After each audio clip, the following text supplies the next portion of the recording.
Hey, everybody. Welcome back to another episode of the Horse Geeks podcast, where we look at horses and riding from the inside out. I'm Kirsten Nelson, professional horse trainer, and my co-host, Deb Romero, certified Alexander Technique instructor. And today's topic is a little more of a carry-on from this whole muscle use thing, is rider balance. Can we have rider balance without gripping? That comes up. Mm, That's probably the most frequent thing I work on with hmm. riders. Yep. And how we use our body as riders has a dynamic, constant effect on horse balance. Like It's you yeah, can't get away from it. it's just pure physics. It really is. It's so basic Yeah. So when we to think proper function or not. exactly, either the Yeah. horse, we can create dysfunctional Hmm. compensation patterns in horses just by how we ride. Yeah. And, Where we put our weight. like I said before, people are quick to call the vet and the body worker in, but not do not want to change everything they've worked on as a rider, but how we balance or whether or not Hmm. we're gripping in order to not fall off, like those things have a direct influence Hmm. on a horse's coordination, how they have to deal with the rider. So saddle fit's important, all those different things are important, but at the end of the Right? day, we are If you in the wrong place, it's not good. right, It's that simple. right. And the dynamic element of it is we are a mass either sitting in the cart connected through the harness or straddling the horse. And gravity doesn't rest, whether you like it or I not. like that. So gravity is always acting on the mass. That's what gives us weight, Mhm. right? So our weight and how we use our mass are having a direct influence on the horse's ability to control body weight or the mechanical use, the coordination of the skeleton, the use of the muscles, all of that. It has a direct relationship to the rider. Yes, I mean, and all of these practices we talk about on the horse, I see people doing those things on the ground too. Yeah, whatever our unconscious Whatever habits are. imbalances or habits we do Mhm. on the ground, I would say 90% of the time we're taking them to the horse. Yeah. And then traditional riding is really focused, like traditional riding lessons are really focused on preventing the rider from falling off and getting the horse to do something. And so I Okay. go, okay, there's a usefulness to that, but Those are good things. you're not going to go past a certain level of proficiency and actually improve horses' movement Mm. if we can't move past sort of the rudimentary instructions that help us not fall off as a beginner rider. Yeah, and even to me, I look at it, are we helping or are we inhibiting good movement and balance and health in our horse? Right. Yeah, Right. That to me is the importance of it. yeah, Because it has everything to do with the horse's health, yeah, soundness, and sense of well-being, whether or not that rider is really a partner and enjoyable to carry around or that's a good way to not, put it. Yeah. right? And so that makes the difference. That can really make the difference when it comes to behavior. Yeah, and Like, I wrote an article. Oh my gosh, this was probably back in the 80s and 90s in a Sport Horse magazine about how we are so good at saddle fit for our horses and chiropractic osteo massage, but what is the human doing? every single ride. Every single ride, or are Hmm. we looking at ourselves? Are we, saying, wow, I personally have this habit when I ask for a turn of shortening around it. So that's just something I always have to look at and Right. and that's a habit of mine. And that's definitely not helping my horse. Right. Right. And it's in other sports, we don't think once we've gotten to a certain level of proficiency that we're done. Like Good athletes are point. always improving. And as riders, we need to look at ourselves as, we're part of a dance team, I right? like So that. we have to keep improving our skills if we want our horse to improve their skills. And even a friend of mine who was a cyclist, it's like I sort of had the thought, like people do about riding, like, oh, yeah, I know how to ride a bike. So done and dusted, right? But if you get a mountain bike, or if you're a cyclist, an avid cyclist, or if Mhm. you ride in a real peloton with a group of other riders, it's like, ooh, that's gonna push you have to increase your proficiency level. It's not just about keeping the bike upright anymore. There's a lot more to navigate Yeah. if you want to increase speed, if you're racing for time, or if you're dealing with mountain biking. I go, that's a whole different terrain, a whole different set of skills, or riding in a group. Somebody who's not very good at it can make 20 people fall down, right? So it becomes a lot more important, um, bumping up that skill level. Yeah. And I don't see it. I mean, riders think about bumping up their skill level only in context of winning a competition. Like Wow. that's where they'll work on themselves as riders, but it's more about getting the horse to execute a maneuver than it is about the dynamic influence we have on the movement and their ability to do different maneuvers based on how we're managing our weight and our mass, how we're Right. giving aids. I go, at the end of the day, all we have is a seat, leg, and rein aid to communicate with our horse, right? That's all the human really has. And then you can add tools, you can add leverage. Hmm. But if you think about, like we've talked about, all these different changes in muscle tone, whether you're using core muscles more or the outer muscles more, how we're distributing our body weight and the force of motion is constantly challenging Hmm. that. It's like those are the real effects on the horse, more so than them just going, oh, if the rider squeezes their legs, I'm supposed to go forward or Go go faster, pull, right? stop, go. Yeah. Right. I mean, and sometimes it's even, I feel it's hard. And that's why within myself to realize what my habits are and where I'm putting my weight and mass. So I really rely on, you and say the osteopath that's working on the horse, the farrier. I want to hear the body worker. I want to hear what's going on with the horse and how can I change what I'm doing with that Right. information I get. And I hear it from, all the people in my circle I work with. Most people don't take all that information and use it and say, wow, what do I need to change to Right. help this horse live In a healthier life and have a better relationship with me? right.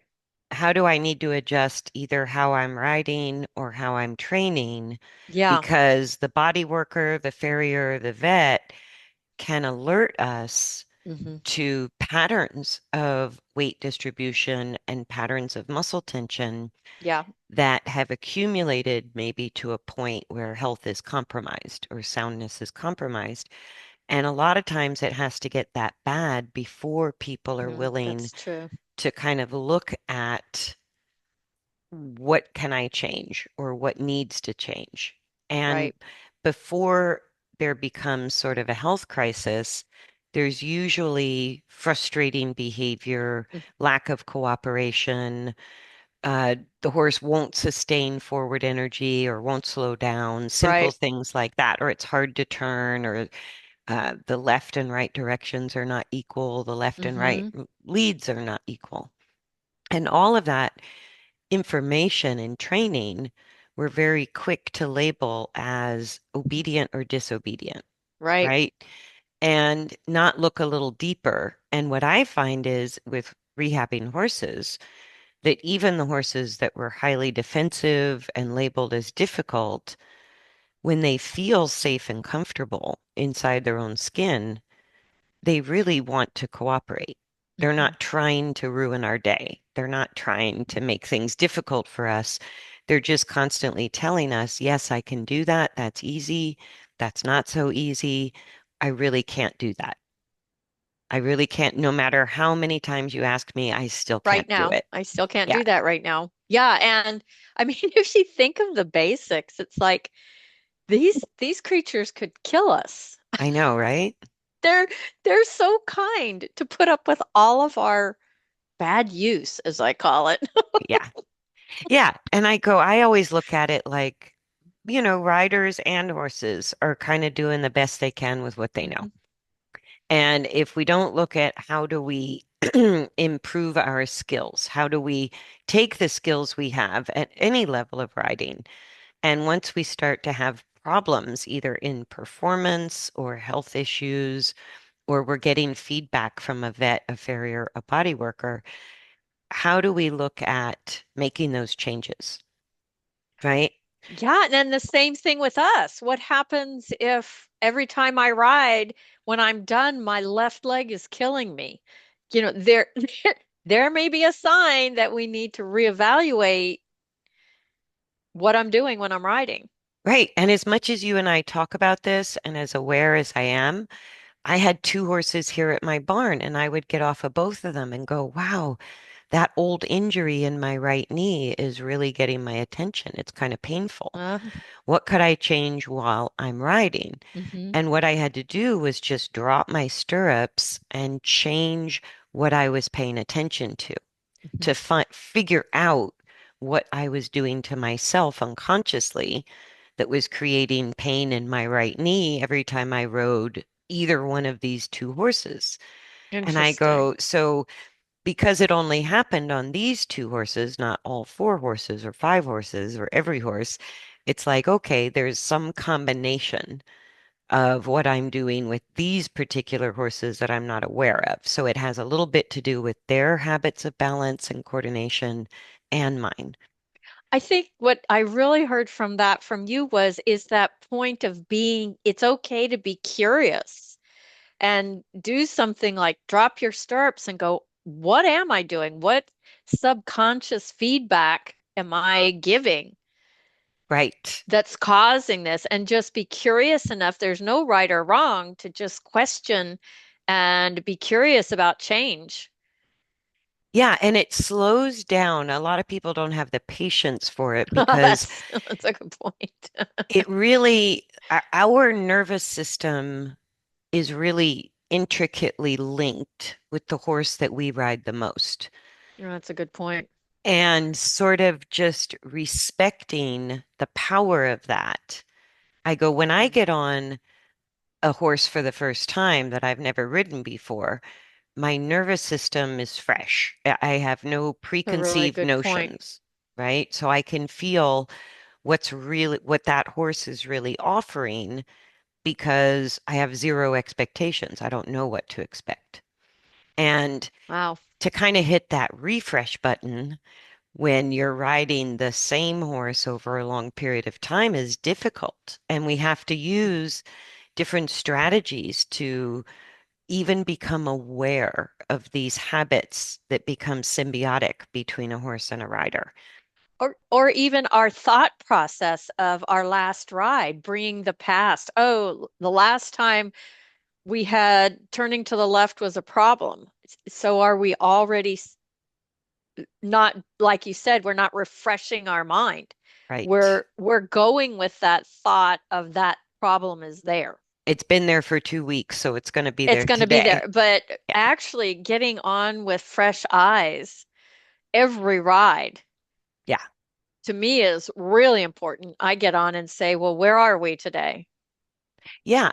And so, like, one of the strategies I use a lot for people to feel the coordination of the horse separately from their own body, which is tricky, right? Hmm Because sometimes it's hard to tell, are we feeling ourselves as weight shifts and muscle tone hmm changes, or are we feeling the horse? Hmm. And one of the strategies I use is to like put people's arms, grab mane with the reins is fine, but kind of lean forward a little and just push some weight into our hands down into the horse's neck, and then bring our legs, hike my legs up to like jockey position. Hmm. And when you do that, the legs can kind of rest against the saddle pretty comfortably. Excuse me. And it gets the appendages quiet for a And minute. that is so important from my perspective because as an Alexander teacher, if you don't have head, neck, back, and pelvis balanced, then the arms and legs are going to take over with some level of tension. Instantly. Instantly, it's biomechanically, it's programmed. And as soon as like I've seen riders you've done that with when you take away the hands and the legs, the head, neck, back, and pelvis has to organize itself. You don't have Yes. a choice. And as an Alexander teacher, that's what I work with is achieving that so that the hands and legs can be neutral and Right. hanging and no tension. Because the brain is perfectly content as long as we're not falling off, which is, Exactly. it's kind of a minimal requirement. And so that's why in traditional beginner riding lessons, we're taught things like push your heels down, because that bracing in the stirrup will kind of keep you on board, right? Or we tend to instinctively close our legs in. Yeah, that's And the and lack of balance of the head, neck, and back and pelvis. right, Instinct kicks in. right. And if you take a video of yourself, because I take videos of people all the time, little short videos on my phone, and you can just watch every time I see the skull, spine, pelvis, or the torso of the rider. If I can see it move, it always goes in conjunction with either a weight shift up into the shoulders or down into the feet, Mm, and some degree of tightening through the legs or the arms. right, And that's the body's unconscious response to any instability through the torso. And the ironic part with riding is all of the forces of movement generated by the horse are kind of coalescing right under the saddle. right. And so our torso balance is the key to good riding. That's where we have to shift our focus from heels down in the stirrups or keep your hands still or look where you're going. I go, That's all the appendages." Like Yeah, that's what we do on the far outer realms of our body. But if we don't notice, our spine is bending or twisting, or we're right? sitting on one hip and gripping with one leg because we're so out of balance. Right. Right. I just got done watching some just little bleeps of the Kentucky 3 day and Mhm. watching those people on the cross country course. They have to be so organized because none of them are pulling on the horse's mouths to balance. Right. You know, it's just amazing to me to watch what great, not only the horses, but the riders are such great athletes and really staying out of the horse's way. Right. And that is the advancement of riding, where we have to go is sort of shifting from finding our stability through our appendages or through the saddle or the reins or whatever into that axial stability through the Hmm. skull, spine, and pelvis. And I look at it like there's really only two riding positions when we're on a horse. I go either we're sort of vertically oriented, like standing. So we're in Right? what I would call an upright riding posture, which would be dressage, most of your Western sports, um, or pleasure riding. And then there's what we call the half seat, which could be anything from low jumps like hunter to big jumps like stadium jumping or Hmm. cross country, all the way to racing. right? And the more we use our arm and leg joints, letting them move through flexion and extension, the less muscle we have to use. So we don't have to grip, even at, if you think of jockeys on a galloping horse, I They're go, not that's, gripping. they're not gripping. They're They're not gripping. actually They're just above, balanced. right? And how do you balance without gripping? You keep control over your weight distribution, right? And I was watching a bunch of videos of different surfers. And, there's longboarding, which is low waves, right? And they use these long boards. And then with big waves, they use short boards. And it was the same two postures.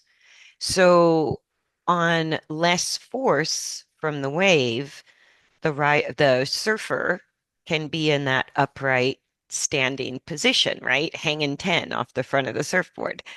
And the bigger the wave, the more crouched the body has to be for the same reason. And I love the comparison of surfing to riding Yes. because I go, you're looking at people balancing on a tremendous force of nature that is movement. And it has a current, the wave has some predictability to it, but every wave is different, right? Mhm. And so you're really having to ride moment to moment to balance on a styrofoam board on the power of the ocean. And I go, if we look at riding that way, the need for gripping is not real. It's deadly. It can be, On the surfboard, I mean, you'd think of them and they are using, which is what you're supposed to, is your shock absorbers, all your joints, right. so that the muscles don't have to work. And I think, well, the way I was taught to ride was gripping and use all that muscular efforting. Right. And the ironic part is the more muscular effort we use, the more it restricts the mobility of the joints. Yes, So, like if you're watching a surfer, when we tilt our shoulders forward towards our knees, that's how we flex the hip joint, right? There's no way to flex the hip joint fully with your torso upright. Like you're just not going to get maximum flexion out of the hip joint if your yeah, torso is especially if you're upright. locking your knees, and that usually locks your hips and your ankles. So you're kind of stuck. Right, because if you lock the hip joint, it's going to go right down our legs to the Yeah, knees and the it's ankles. And it's going to work in reverse. If we're diligently putting our heels down, we can lock the ankles in a flexed position, which means the knee can't flex and the hip can't flex because exactly.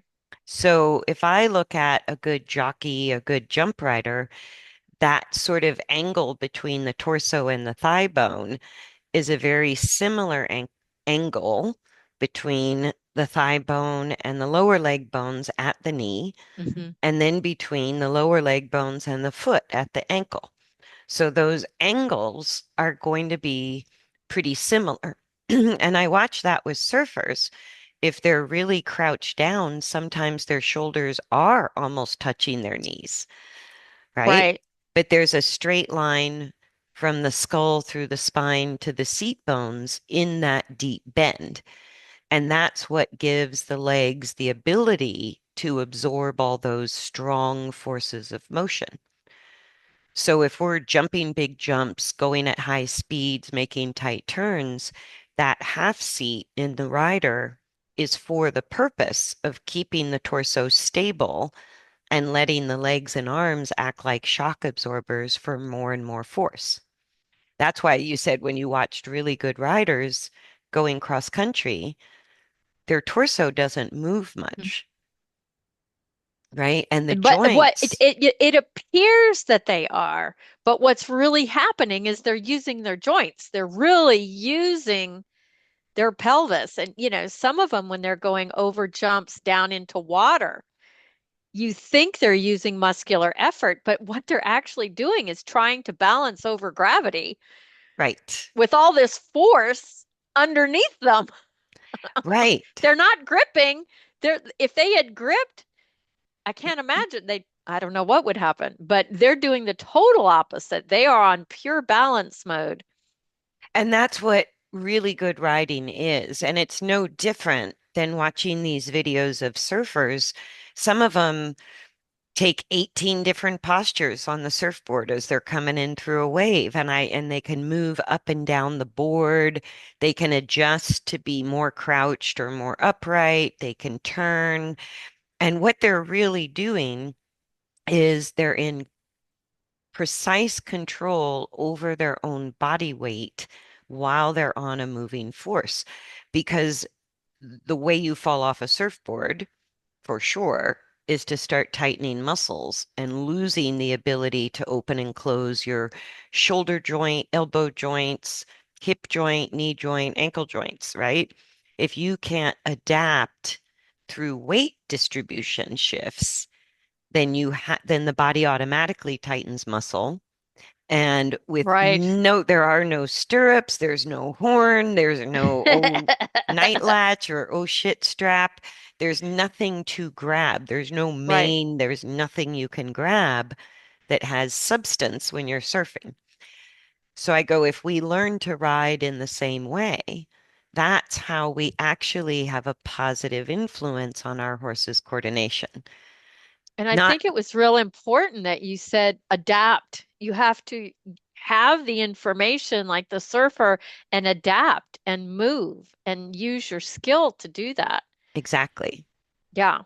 And so it's not part of our vocabulary in the horse world Mm. to adjust our body weight unless we're thinking about really giving an aid, like squishing our seat down, driving with our seat, or, putting weight in our ankles, that kind of thing. That's about the extent of it. Wow. But really, Okay. it's how we distribute the weight through our torso, just like a surfer, that makes the difference between us having to grip or not grip, us having to use the saddle in order to stay on, or just adjusting ourselves over gravity. And I think I've mentioned this many times, but it's worth repeating that when you choose to contract a muscle or tense, you shut down all the proprioceptors in that muscle to your brain. Yeah, So you lose that ability to receive and give information at that point. right. You're just hanging on. Yeah. I go, you're just really trying not to fall. That's Right. the best we can say about it is you're now in a place where you're trying not to fall.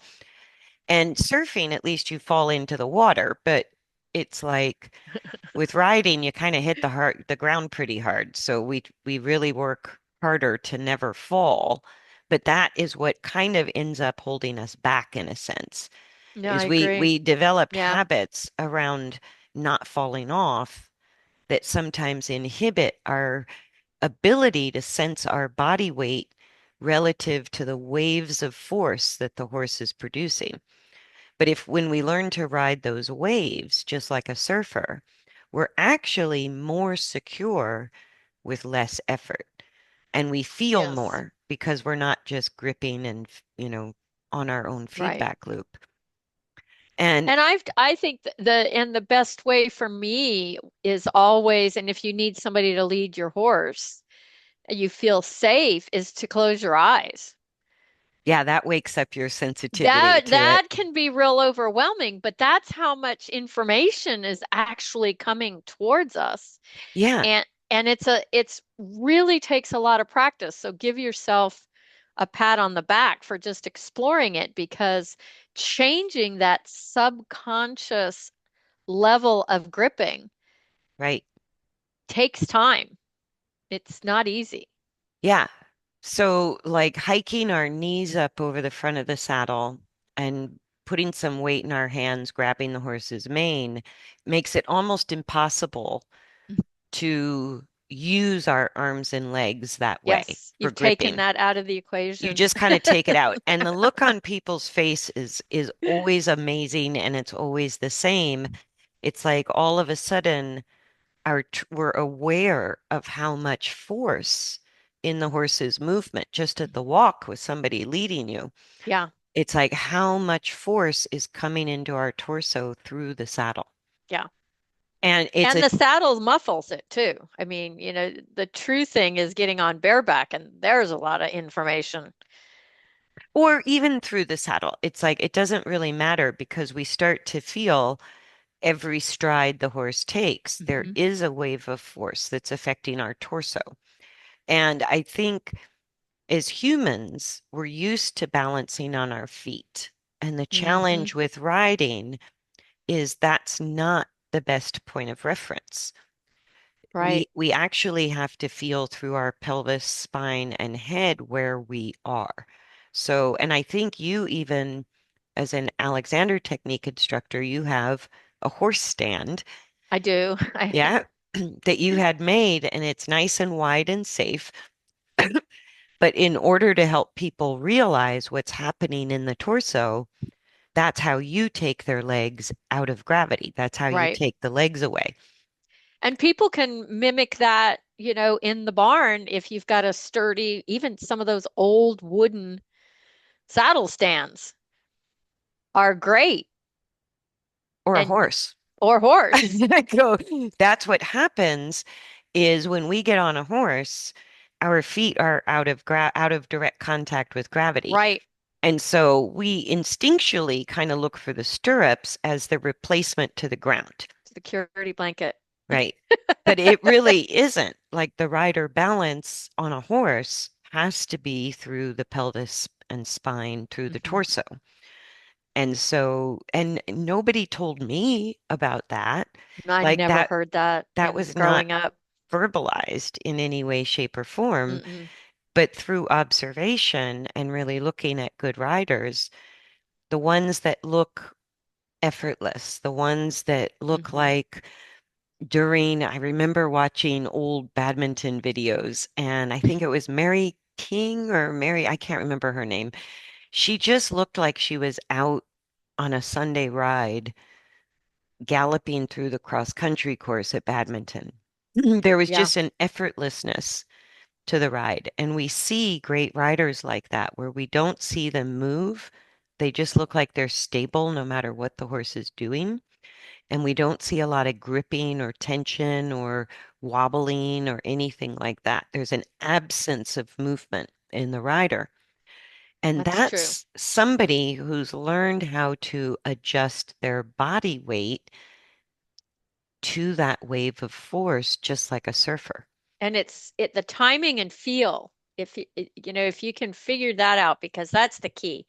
Because it seems most riders are 3 or 4 strides behind The movement, yeah. the movement. And if we Hmm. can just get to the point where we can shorten that to where, because their timing and feel at that level is pretty instantaneous. Right. And to be really in the moment. And I think that's why a lot of people do fall off is humans tend to live in the future, what we're going to do next. And horses actually tend to live in the past. They Hmm. remember what happened before. And so finding kind of bringing our horse into the present moment and keeping ourselves in the present moment is part of that skill of learning to ride the forces of motion as they're occurring. Right. And then the instruction we get, like heels down, inside leg to outside rein, this is how you do a maneuver, Mm, is like all of that puts us in the future out of the present. exactly. That's the doing of the human nature instead of the being of the horse. Right. And if Yeah, we think that's the of conflict. horses as just another force of nature, a horse's movement is like the ocean or a river, it's just a force of nature.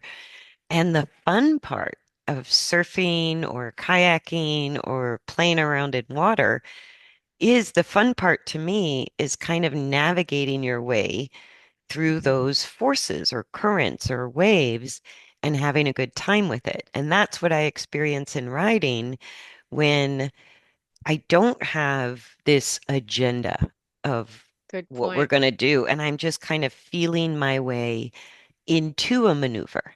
So I'm not trying to do the maneuver to get the feel. I'm trying to feel my way into doing the maneuver. Right. And that's really L- backwards from how we're kind of taught to think Yeah, it about it. is. Yeah, completely. Yeah. And when we're doing maneuvers or trying to teach our horse something, one of the last things we consider is, hey, how's my body weight being managed in this process? Am I gripping or am I balancing? Because as if we're not consciously aware of it, our body automatically grips as soon as our weight distribution becomes unequal over gravity. Right. Not the horse. Not the horse, it's the gravity. Yeah, it's the ground below the horse is how we have to organize ourselves. And then the horse's movement is between us and gravity. That's kind of how we separate, right? So if we can't find our equal weight distribution over gravity, then we tend to be interacting too much with the horse's We movement. try to micromanage it. Hmm. Yeah, we think if we can What get is the that? ribs here and the neck Yeah. there, everything's going to be The peachy. inside leg to the what? Mhm. And no, it doesn't work that way. Right, because bodies, especially the more you understand biomechanics, at a certain point, I went through that thinking process of, do I need a veterinary degree or a PhD to ride my horse? Because this is Right. getting really complicated. Hmm. And sometimes the more we know about mechanics, the more we try to manipulate the mechanics. And I Right. go, but the mechanics always outpace us because bodies are really complicated. They're pretty dynamic. They're very dynamic, very Hmm. complicated. And so I go, the one thing I know about a body for sure is that if weight becomes unequal, then muscle tension or gripping is instantaneous Instantaneous, so that subconscious. if we've reached the level of riding where we pretty competently don't fall off, we might be doing it with unequal weight distribution, which is creating a lot of muscle tension. So we're not falling off, but we're not really balanced in our weight Right. distribution. We're becoming something that the horse has to manage. Right. So we're gripping, Right. right? And the more we grip or use muscle for stability, is another way to say it, the more we inhibit the horse's coordination Yep. or ability to coordinate. And so that dynamic is just always at play, whether we know it or not. It's Right. always there. And it's not really explained well in the horse business. So it's just this big mystery why our horse won't do the maneuver or won't. Or I heard once I was trying out a horse or something somewhere quite a few years ago, and the person, the owner said, "You don't need to frame that horse." Yeah, or I hear things like, my horse hates all bits. My horse hates rein Oh, contact. My horse hates working in the arena. My horse, all these good things that we're point. just sort of attributing as unchangeable parts of their personality. Right. And I go, maybe if we look a little deeper at the Mhm. dynamic relationship of sort of weight and muscle tension, whether it's us or the horse, Right. right? I go, as soon as the horse feels more comfortable, they really try to cooperate. Even if they've had a Yeah. horrible past, they kind of let go and move on as soon as a better deal comes along. But if we're Right. not offering our horse a better deal or a way to find comfort within the work or a way to feel safe within the work, then they're going to keep resisting us. Right. Yeah. And unfortunately, we think more force, more leverage Right. is the answer. And I tend to disagree with that at this point. Yeah. I go, just like I can't make somebody learn how to surf. Like, no Right. matter how much leverage I use, I go, I can spot them, I can talk them through it, I Right. can guide them until they get their balance. But ultimately, that ability to rapidly shift weight in the context of a moving force called a wave, that's got to come from the inside out. Like that just has to be Exactly. discovered and figured out. Yeah, that reminds me of I took a land safe course, which is learning how to hit the ground, not fall Oh, off, uh-huh. but learning you can always fall off, but knowing how to hit the ground is Yeah, pretty important. So they didn't immediately put us up on this robotic horse. We did a series of baby steps of tumbling and, right. on the ground and starting 6 inches. And then we went up higher. I mean, so they gradually educated us Right. And you're until, practicing with a little bit more force, a little bit more yeah. force, a little bit more force. And what truly made it work was that sequencing and the trust level that after, because this was like 3 hours on a Friday night and a half day on Saturday. So, this really brought the trust level up Right. to execute the end result. Because I figured, oh, yeah, I'm feeling apprehensive, but I've built up all of this unique ways of handling my body. So, therefore, when I got to the end of the event, it was like, okay, I trust these people. They've led me the right way. Right. I can do this. So I'm really thinking we need to apply that to our horses. Yeah, because when we put a horse in discomfort, pain, or a stress response, feeling unsafe, why would they continue to trust our Exactly. judgment? It's a simple way of looking at it, but I go, that's really what it boils down to. And yet we're told in traditional training, if your horse spooks at something, take them to it. And I'm That's like, that's that's such a predatory thing to do. yeah. Or if you've fallen off and you've been hurt, get back on the horse. We've been taught that. We've been Yeah. taught that. So it's all these things of telling you you can mentally override whatever you're feeling in the Hmm. body. And that has the long-term effect of shutting down our ability to do exactly what we need to do, which I is agree. be sensitive enough to shift our weight in time with the movement of the horse, no matter what we're doing. Right. And and again, if we're not willing, and so many riders at so many levels have no concept of torso balance, right? And I go, uh, maybe para riders do because Hmm. they have to in certain situations, but all humans are capable of torso balance and controlling our distribution of body weight during motion. That's how we stabilize on an ever-changing force of motion Right. is by controlling where our weight goes. So like the wave of the ocean is going to push our weight forward. So the surfers learn how to keep the weight from not being pushed forward, Right. right? And they don't do it by tensing their knees or anything. They By they tensing move. or gripping. It's No, they move. right, They're physically moving up and down that board. right. And weight can shift invisibly. I go, if we think of weight True. like our body filled with sand, I go, that can shift anywhere at any time, Hmm. and we can kind of sandbag certain areas of our body, so to speak, against the force that's trying to make us unstable. That's how you control your weight shift is, and nobody can see you do it because weight No, it's is much invisible. smaller when you're on a horse, but it should be happening. And even a surfer, if you watch a really good surfer, they're not moving a lot, but they're shifting weight constantly. But we Hmm. can't see the weight shift, which is why we're told to do gestures to ride well, is what the reality is.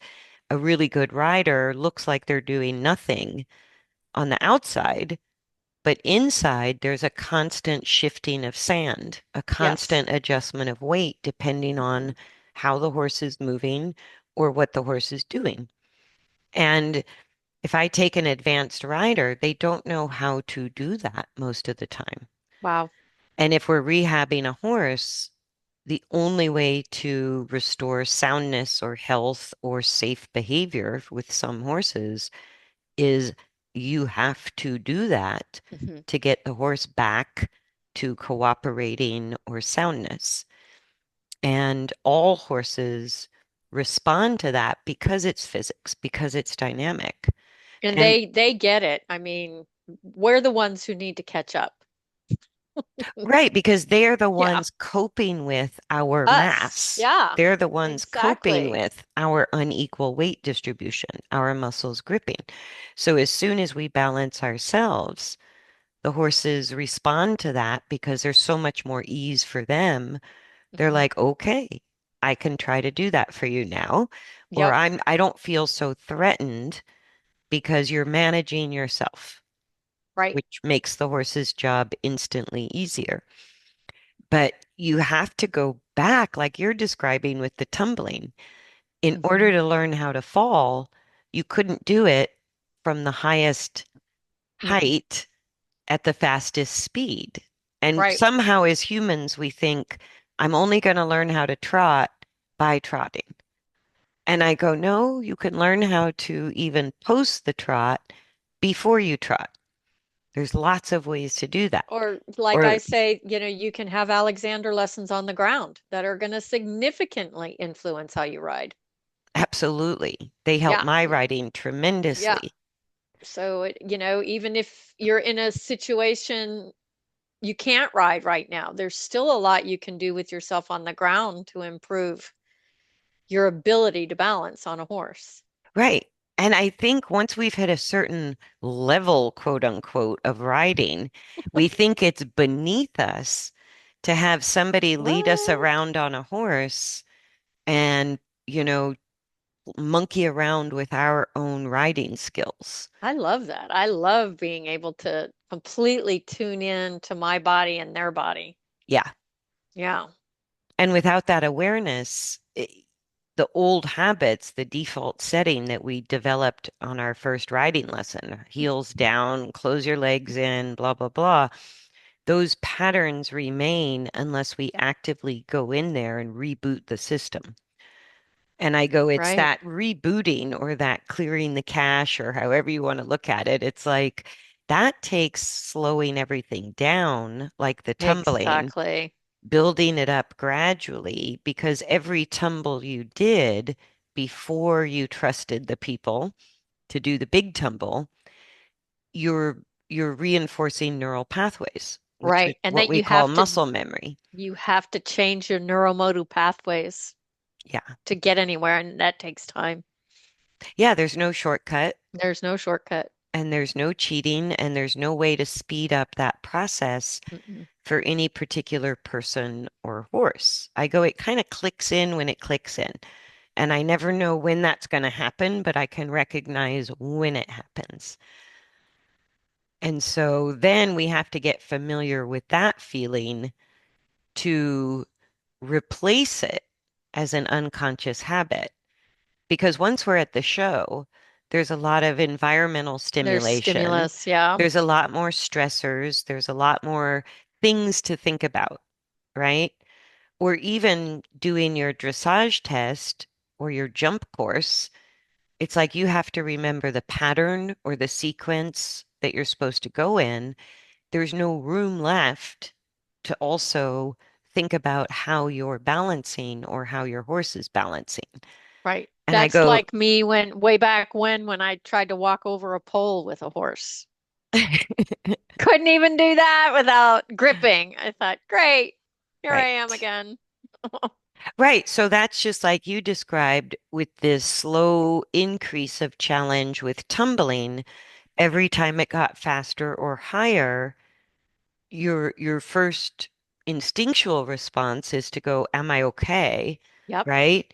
So if you Is tried to go to the biggest event first, there's no way you could have right. any self-control. And that's what it's like to change our riding habits because Mhm. I go, the difference between being kind of a proficient rider and a really good rider is we have to be willing to feel like we're going back to basics in Good order to point. make the advancement into a Hmm. higher level of proficiency. It's a land of the unknown, and Yeah. sometimes that makes you uncomfortable.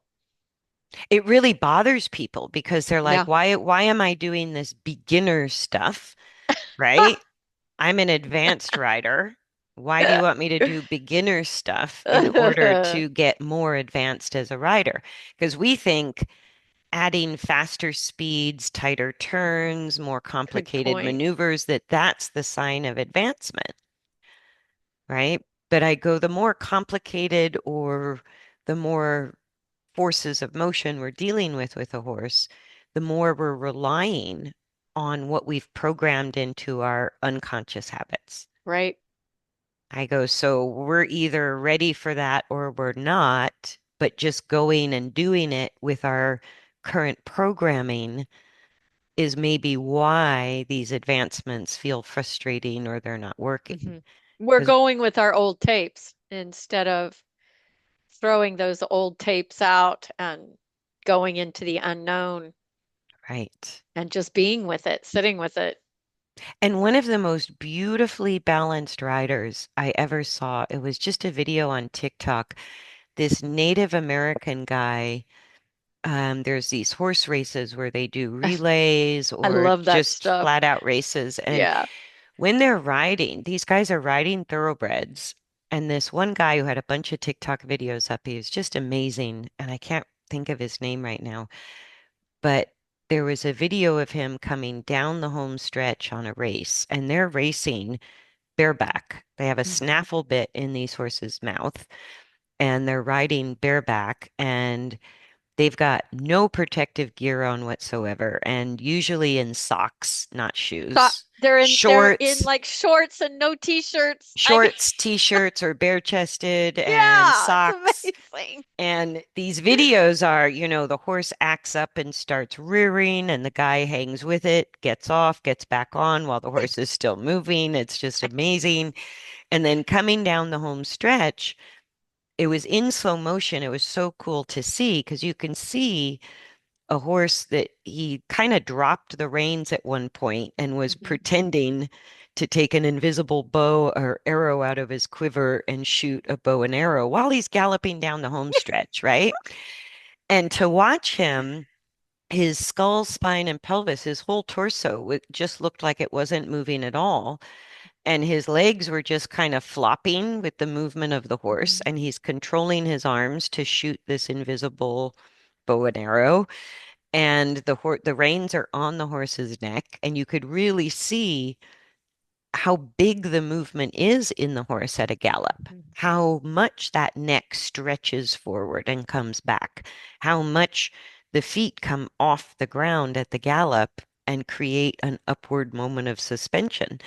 And his body was just right there in time with the horse's torso. They were one unit. And I go, and to do that without your legs bent, without the benefit of having your shock absorbers, I go, that is just an Pure amazing, balance. amazing degree of balance.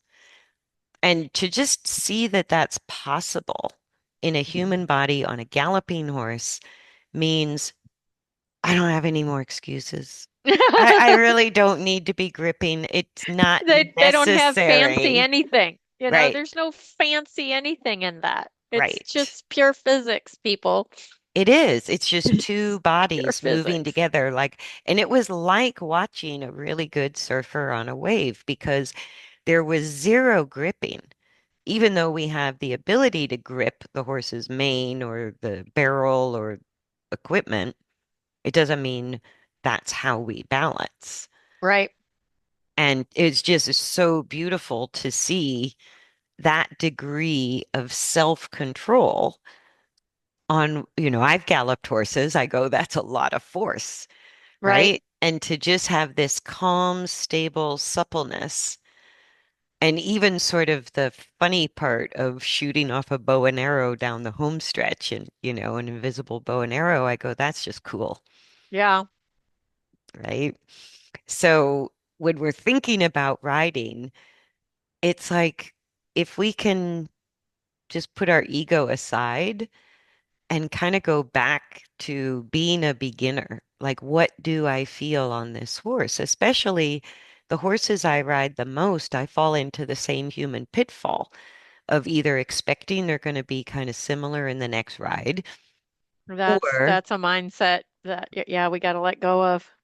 even when I'm effective at changing the coordination, the horses I ride the most, there's a bit of a lag for me to even Mhm. recognize that they have changed coordination because I'm so adapted to, what's been the most prevalent. Right. So I have to use strategies and find ways to kind of refresh that The beginner's relationship. mind. Yeah. Yeah. Yeah. And I know you see it. That's all you do is work on people's unconscious habits of Yep. how they coordinate their body. And some of my best riding lessons were Alexander technique lessons. How do I sit in a chair and get up? How do Yep. I walk around somebody's living room? How do I? Well, it's that just bringing your awareness to is pretty much what it's all about because it gets very overwhelming once you realize how many habits you have. Yeah. Same with riding. Yeah. Same with riding. And I know a really common response with a lot of riders is like, what have I been doing all these years? I know. I thought I was a good rider, and now I feel like a beginner again. And that Mhm. discomfort, that uncomfortable place to Yep. go in order to advance, that's what makes the difference I between totally agree. elite riders and people who get stuck at sort of a Mhm. mid-level of proficiency and Yep. can't seem to advance. Yep. I go because that it hurts a lot to sort of slow things down and Slossing have through it. and Yep. go, oh, I just became aware I just became of this aware of habit that thing. Yep. and it's hard to change. You bump Yeah, up into that habit, you just realize sooner that you have other options. right. Yeah. No, and that discomfort, it's like we are hardwired to move away from pain towards pleasure. So it is not something anybody really wants to do. Yeah, but the But cool thing is the end result is very pleasurable for you and your horse. yeah, yeah, that is even in the process of developing coordination. Hmm. As soon as the rider starts to change how they're riding, the horses instantly start to They do. cooperate more. They are so much more adaptable than humans. And the partnership Yeah, returns. it's Even if it's awesome. not perfect, even while everybody's making a cajillion mistakes, it doesn't matter. It's just every ride feels more enjoyable Yeah, I for us agree. and the horse. I agree. And I go, that's the immediate benefit, even though we're still going, oh my God, I thought I could ride. Yeah. Maybe I can't. Yeah. It's just continuing a process Yeah. of exploration. Yeah. And when I talked to a couple guys who were doing Ironman triathlons or whatever they call them, the Ironman competitions, it's like that's what all of them go through. Mhm. Relearning how to run, relearning how to swim, Be efficient. relearning how to Hmm. ride bikes, even Be though they efficient. already can do it to a pretty great degree to get better and increase their times and get that competitive edge. They were saying the same thing, and that it's just as hard for athletes in that sport as it is for riding. Right. Most people don't want to slow down and go backwards in order to make that change of coordination or change of habit. Right. So anyways, I guess we'll wrap it up there. Anything you want to add? Nope. No. Go to the beginner's mind again, I guess. Or just to get on our horses and just take video of a normal ride without Videos are great judgment. to look at later, even if they're only 2 minutes. I mean, you don't need, Doesn't take long. Mm-mm. doesn't take long to see things. Right. You just have to be willing to open your eyes to what you see in yourself. Right. And I think once we're riding, we're so focused on the horse Right. that we're not aware. Even if we try to be aware, it's hard to be aware of what we're doing. So I go, videos and pictures are super helpful Super. in the beginning Hmm. And then as we experiment with changes, we can keep getting that same feedback. What does that look like? What does that feel like? And that's what it's going to take to change coordination. And then the timing and feel get even better and Hmm. faster. Yeah, absolutely. So thanks everybody for joining us for another episode of the Horse Geeks podcast. We really appreciate your likes, subscribes, comments, downloads, all of that. Um, Yes. And questions. and questions, yes. Mhm. And we look forward to seeing you on the next episode. Thanks so Bye, much. everybody. Bye.